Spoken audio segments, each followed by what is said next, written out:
Imagine you're a Roblox millionaire, but one morning you wake up and more than half of your player base is gone. Well, this is exactly what happened to Toilet Tower Defense, but of course everything has a reason. But let's start at the beginning. Toilet Tower Defense coincidentally was launched in the middle of the summer when the series was very popular. It instantly gained a lot of players not because the game was high quality, but because it was made around a trend, and the gameplay was also simple like any other tower defense game. It also, believe me or not, was unique. But with this big of a game comes controversies. But before we get into that, let's look at some YouTubers. In today's video, I'm gonna turn into the upgraded Titan cameraman. Check this out. Look at this, guys. I wasn't even kidding. I am literally the upgraded Titan cameraman. No joke. Like, I'm in the main lobby right now just running around. As you guys probably noticed, on top of the one building where this dude normally sits, he's actually not there anymore because I am now him. And the only reason this was possible was because one of the contributors to the game actually joined and then turned me into this. So this is really, really cool. His name was Innie, so shout out to him. LT Crazy was one of the creators that changed over to Toilet Tower Defense after Pet Simulator X had died. But of course, what is a game without controversy?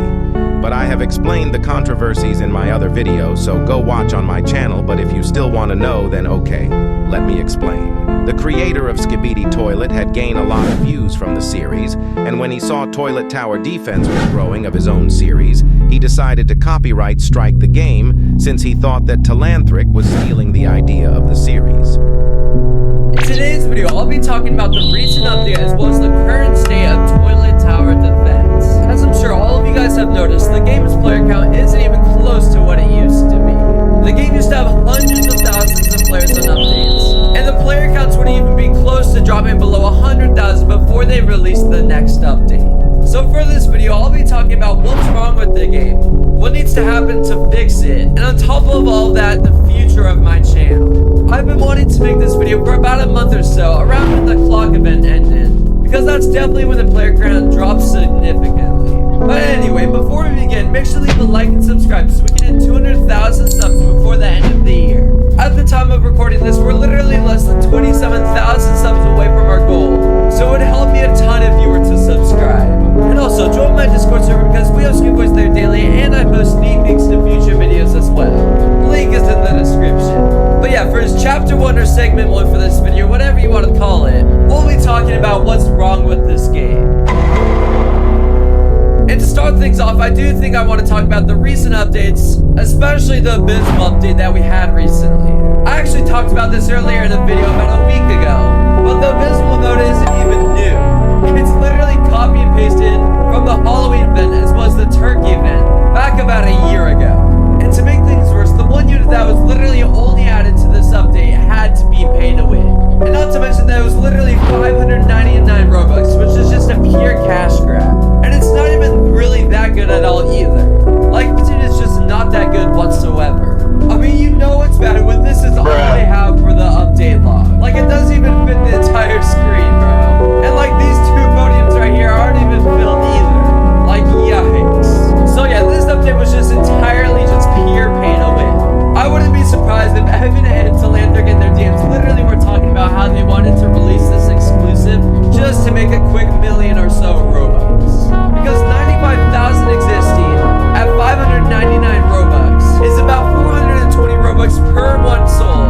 And 420 times 95,000 existing is literally almost 40 million Robux sold off of just this one exclusive.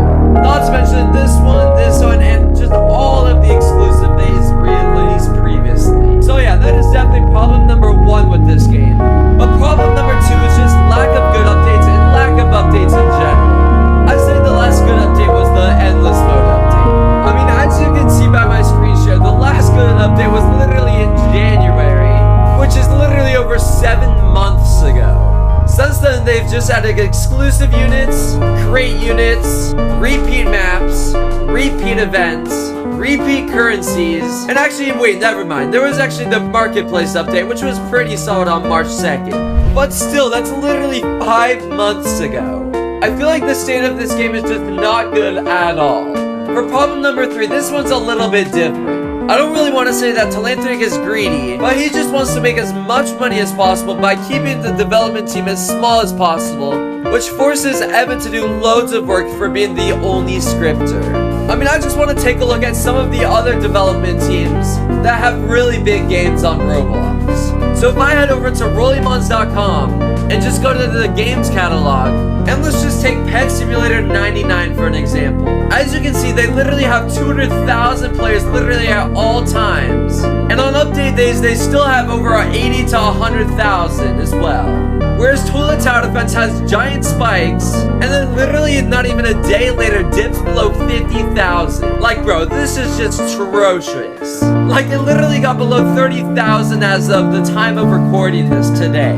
And as you can see on their group, they literally only have one developer, which is Evan and his alt account. And while sure, some of you may argue that they have tons of contributors, lots of these people are just testers, or people that made like one thing and then just got the contributor role. Whereas if you look up Big Games and go to their main group, they literally have 18 developers working all around the clock for them. Not to mention that Big Games literally gets updates out weekly, whereas Toilet Tower Defense only gets updates out every 2 to 4 weeks. Like, circling back to the wiki, this update span between May 19th and April 30th was almost 3 weeks. So yeah, that's mainly problem number 3. For problem number 4, it's mainly just the game-breaking bugs. A lot of you guys didn't even know this, but the glitch toilet, when picked up by the upgraded Titan Drum Man, literally skips half of the track sometimes. I don't really want to leak a video of it because it shows my team's endless strategies. But Talantric definitely knows of this problem and hasn't done anything to fix it. And not to mention that the Beach Ball Man literally had quote-unquote bug stats, showing almost double the deep it had. And that probably caused a ton of people to buy it, thinking it was nearly as much DPS as the ultimate.